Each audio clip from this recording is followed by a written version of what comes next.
Forget frequently asked questions. Common sense, common knowledge, or Google. How about advice from a real genius? 95% of people in any profession are good enough to be qualified and licensed. 5% go above and beyond. They become very good at what they do, but only 0.1% are real geniuses. Richard Jacobs has made it his life's mission to find them for you. He hunts down and interviews geniuses in every field: sleep science, cancer, stem cells, ketogenic diets, and more. Here come the geniuses. This is the Finding Genius Podcast with Richard Jacobs. Before we begin, a note from our sponsor.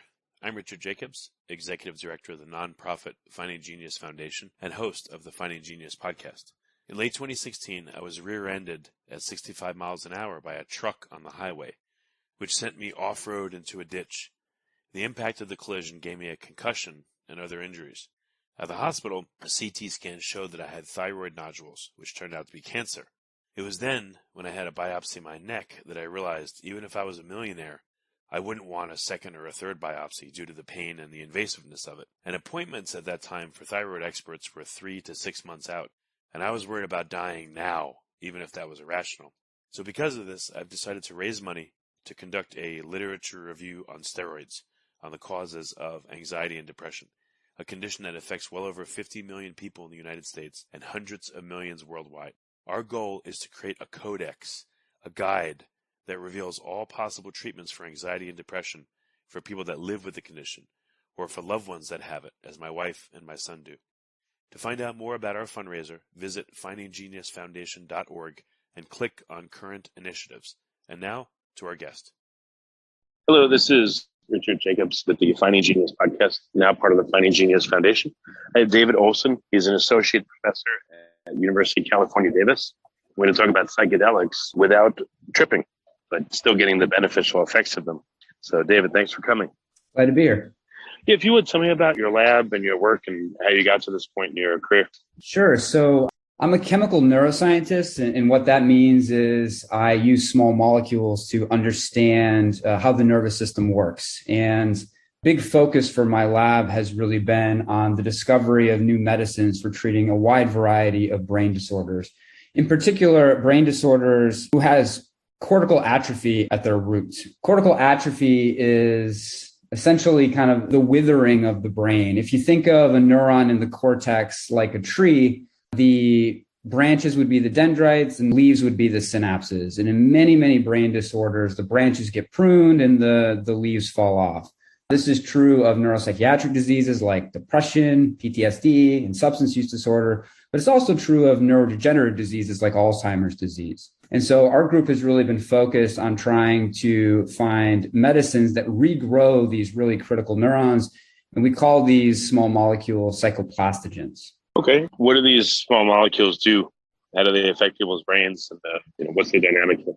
Well, they bind to some key receptors in certain parts of the brain that actually physically promote the growth of these key neurons. So the issue with many of these disorders is that when neurons in the cortex atrophy, they can't communicate effectively with other parts of the brain. And that leads to many of the symptoms of diseases like depression, the anhedonia, the lack of motivation. For things like addiction, it drives drug-seeking behavior. For something like PTSD, it might result in enhanced responses to fearful stimuli. And these psychoplastogens, by, again, promoting the growth of those really critical neurons, allow the cortex to talk to other parts of the brain and respond more appropriately to these types of stimuli.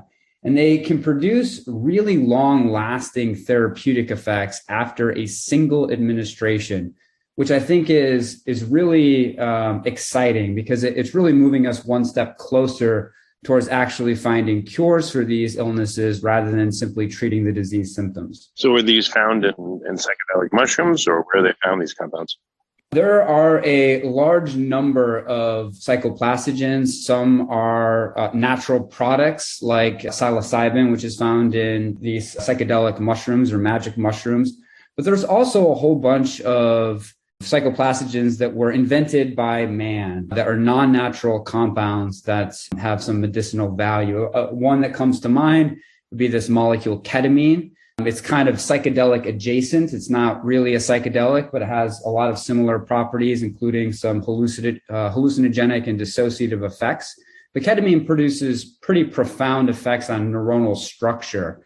And it's believed that that's why it produces kind of lasting effects related to lasting antidepressant effects in treatment-resistant populations. Okay, well, are you studying ketamine? Are you studying psilocybin? What's your focus? We study them all. Any compound that promotes cortical growth is something that is actively being investigated by our lab. We want to understand their mechanisms of action so that we can produce better versions of them. These first generation hallucinogenic compounds like ketamine and psilocybin, I think are going to be very, very important for neuropsychiatry because they're completely changing the paradigm of how we treat these illnesses.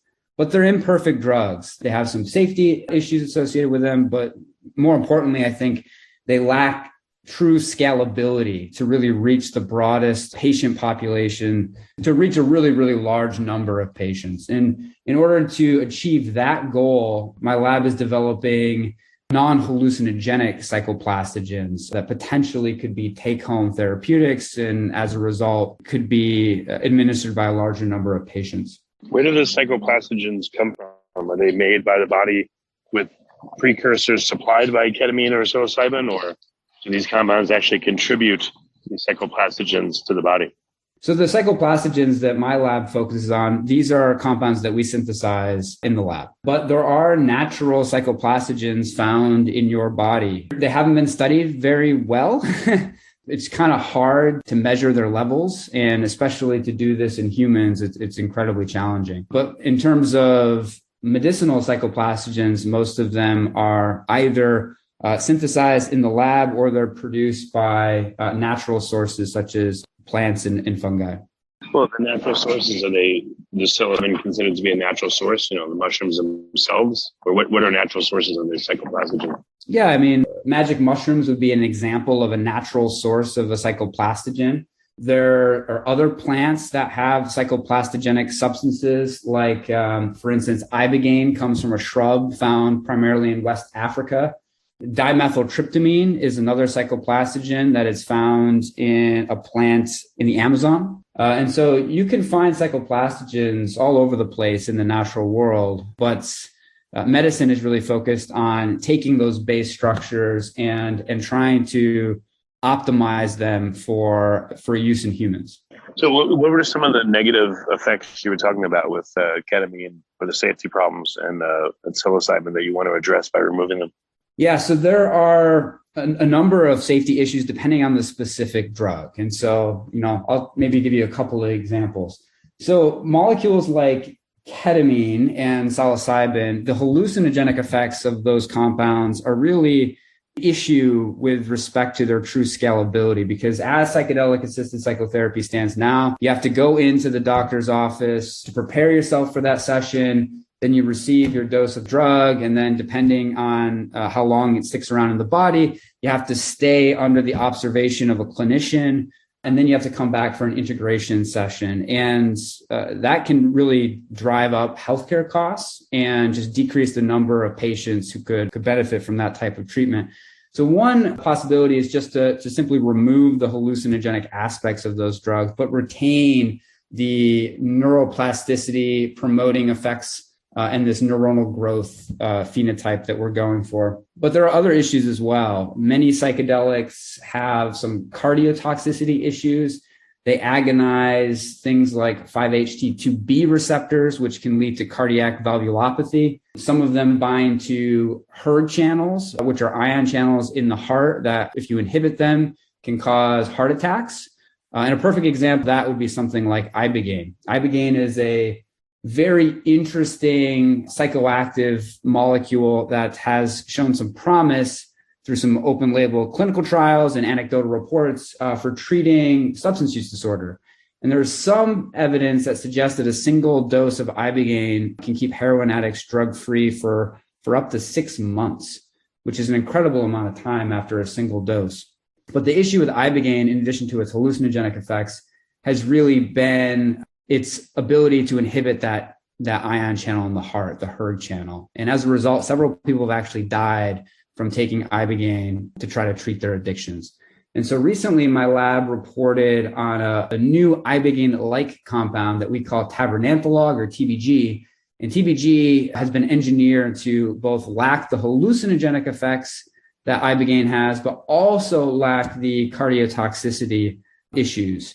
And even though, TBG is a bit safer, it still produces really profound, long-lasting therapeutic effects in preclinical models. So what bases are you starting with? Regular ketamine and trying to strip things out of it, magic mushrooms and trying to strip out certain compounds? Like, what's your plan of attack here?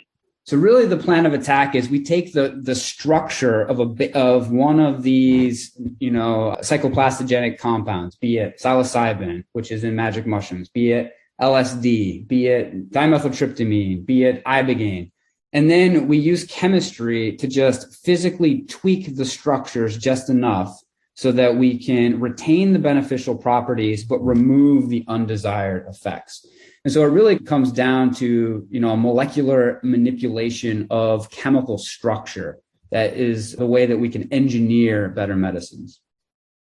Before we continue, I've been personally funding the Finding Genius podcast for 4.5 years now, which has led to 2,700 plus interviews of clinicians, researchers, scientists, CEOs, and other amazing people who are working to advance science and improve our lives and our world.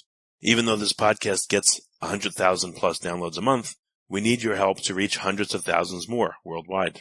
Please visit findinggeniuspodcast.com and click on Support Us. We have 3 levels of membership from $10 to $49 a month, including perks such as the ability to see ahead in our interview calendar and ask questions of upcoming guests, transcripts of podcasts you're interested in, the ability to request specific topics or guests, and more. Visit findinggeniuspodcast.com and click Support Us today. Now back to the show. So do you have to change the compounds, or can you merely strip away other compounds that would cause these off-target effects? So usually all of these treatments are single compounds. So it's not like there's a ton of different compounds that are necessarily giving rise to a therapeutic effect. So for instance, if you go into the clinic to receive a ketamine infusion for treatment-resistant depression, you're just getting ketamine. And so we're not taking away other compounds in the formulation. We're simply taking that structure and changing it. We're changing it to be something completely different that has different properties. It might have similar properties in terms of its therapeutic effects, but has very different properties in terms of its safety profile and its scalability. Any promising ones so far? Like, which one appears to be the best backbone or starting point? Well, that's an unanswered question right now. And so because we're not entirely sure which backbone is the best, and it might be that each backbone offers its own unique advantages. And as a result, we've been working on all of them. We're developing analogs of psilocybin, analogs of ibogaine, analogs of LSD, analogs of MDMA, you name it. We're looking at all of them. Now, it might seem reasonable that an analog of ibogaine is likely to be useful for addiction because ibogaine has been shown to have anti-addictive properties. Now, something like MDMA, I think, is also really interesting. MDMA, again, it's not a psychedelic, but I would call it a psychedelic adjacent compound. There's some really exciting data from phase 3 clinical trials suggesting that MDMA might be effective for treating post-traumatic stress disorder. Now, the issue with MDMA is not its hallucinogenic effects. It doesn't really produce profound mystical type experiences in most people.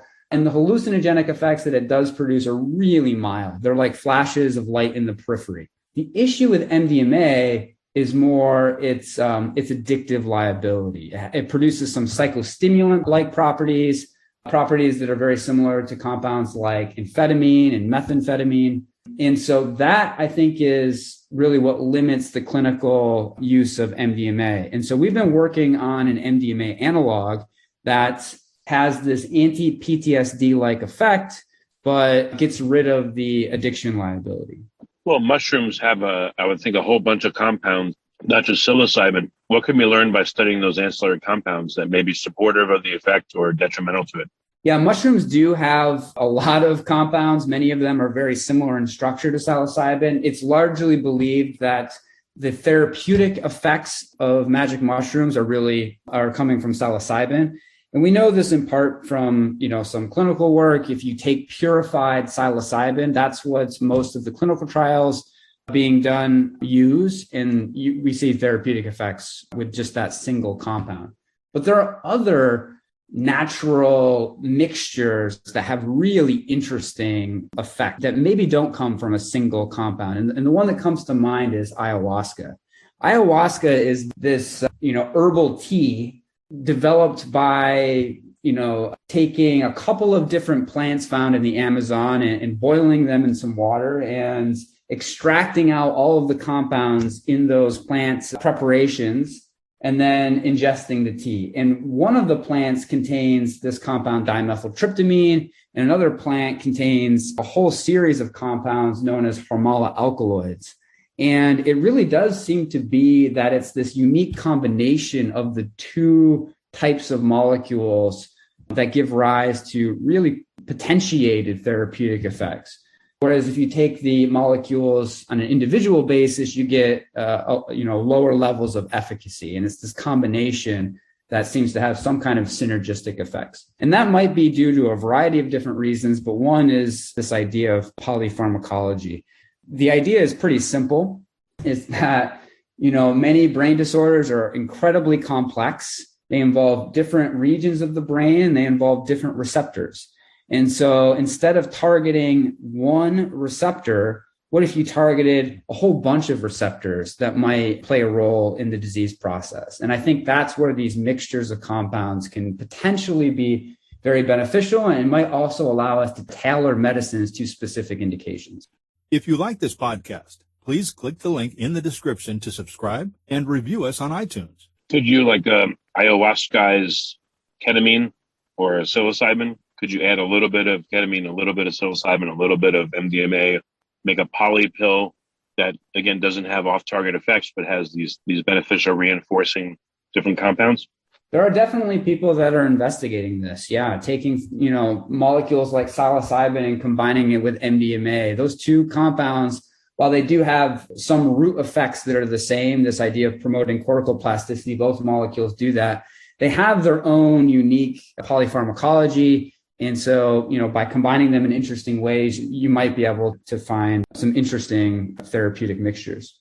Are there psychoplastogens that, have no hallucinogenic effects? Any natural ones occurring in foods we eat or other substances? I mean, there are plenty of non-hallucinogenic psychoplastogens, but most of them are man-made. They're not, at least we haven't discovered any natural psychoplastogens that I'm aware of that produce effects that are on the same scale as something like psilocybin. I don't know. What do you think will be the ideal path forward? You're looking at various different hallucinogens or various different drugs to see which one's most amenable to modification, or do you have to focus on a particular one and keep modifying and tweaking that? I think that we need to keep all paths open because, as I mentioned, I think that each scaffold probably has its own unique properties. It could be better suited for one indication over another. And I also think that we need to keep, both the hallucinogenic and the non-hallucinogenic approaches open. It's become very clear in recent years that many psychedelic substances can be administered safely under the supervision of a healthcare professional. And I think that's fantastic for the field. Patients are in desperate need of new treatments. And so we absolutely need to keep going down that road. But I think that ultimately, those treatments are not going to be scalable enough to address the problem. The magnitude of the problem is enormous. And that's something I think a lot of people fail to realize. 1 out of 5 people suffer from a neuropsychiatric disease at some point in their lifetime. We're talking about 1 billion people worldwide. If we're going to treat that number of patients, we need scalable approaches, something that is so simple that a patient can just walk to a pharmacy, pick up their medicine and bring it home and put it in their medicine cabinet. And right now we can't really do that with these first generation hallucinogenic psychoplastogens. So I also think we need to develop these non-hallucinogenic psychoplastogens. Years ago, I remember in smoke shops, they had spice, they had K2, and, the makers of it would, change the molecule slightly, and then the DEA would come in and say, all right, that's illegal now. And they would change it again and again and again. Is there anything to be learned from this cat and mouse game with the legal illegality of these substances, and see what other chemists have done, whether for good or evil? Are you talking about in terms of the medicine? In terms of, let's say you studied spice, okay, and there's now 46 variations that still get people high, but they're variations. And this came about because, again, of this cat and mouse game between, oh, now it's illegal. Oh, now we changed the molecule and made an enantiomer or something. Now it's legal again. Oh, now we made that illegal. Now we changed it again. But meanwhile, all these analogs have been out there in the public and used by different people. So can anything be learned from, let's say, studying spice, if anyone's done it? All the different compounds made and used and their effects, which ones worked, which ones didn't. Maybe that would inform your tweaking of these other substances. Yeah, actually, that's how we started, actually. So when we first had this idea trying to develop non-hallucinogenic psychoplastogens, we actually went into the literature, not just the scientific literature, but also in popular books and in online forums. And we were looking for molecules that people had made that actually did not produce hallucinogenic effects. And those were some of our first lead compounds. And we found that those drugs, even though they did not produce hallucinogenic effects, many of them still had psychoplastogenic effects. And so they had some therapeutic potential. So that's one way where these other molecules that have been made can potentially inform future efforts to develop better medicines. But another way is in the prodrug realm. And so there have been some, underground illicit chemists who have been making prodrugs, psychedelics, to basically circumvent the scheduled compound laws. But those prodrugs in and of themselves could be really interesting for changing the pharmacokinetic properties of the natural psychedelics. And that is really, really important because ultimately, to produce a really successful medicine, the drug not only has to act on the target in the way that you want it to, but it also has to get to the target. And the target for all these brain disorders are in the brain, and it's very, very challenging to get molecules into the brain due to the blood-brain barrier. And so some of these prodrugs might actually provide optimized pharmacokinetic properties that could have some medicinal value, but there's a lot more work that needs to be done on that. What do you think is likely to be, successful or doable in the next few years? And what's going to take a lot longer than that? I think that in the next few years, the immediate future really will involve the development of these hallucinogenic psychoplastogens for treatment-resistant populations. But in the longer term, I see them being replaced by these more scalable, non-hallucinogenic psychoplastogens that are tailored to specific disease indications. It takes a long time to develop a drug, and we're just at the early stages of this type of research. But ultimately, I see that's where it's going to go. So in general, psychoplastogenic medicines, I think, are really transforming how we think about treating neuropsychiatric disorders. But ultimately, we're going to have to come up with better psychoplastogens, compounds that are safer and more scalable than the current ones that we have available to us. In order for these psychoplastogens to work, if I just take one in the morning and I go about my day and I don't have any of the hallucinogenic effects, what if it doesn't work for me because I'm missing out on my brain needing to be in a non-active state? When you sleep, your brain heals and cleans itself out, et cetera. Maybe that's why the hallucinogenic effects are included in these, because they incapacitate the person in a way to allow them to heal and for these other compounds to do their work. I think I understand the root of your question. I think there is lots of evidence to suggest that the non-hallucinogenic psychoplastogens still could be effective and you don't need the hallucinogenic effects to achieve efficacy. And I think a really good example would be a molecule like NDMA. It doesn't really produce psilocybin-like subjective effects, but it still produces really long-lasting therapeutic effects after a single administration. But of course, we'll never know for sure until more of these compounds really get into the clinic and we start collecting more human data.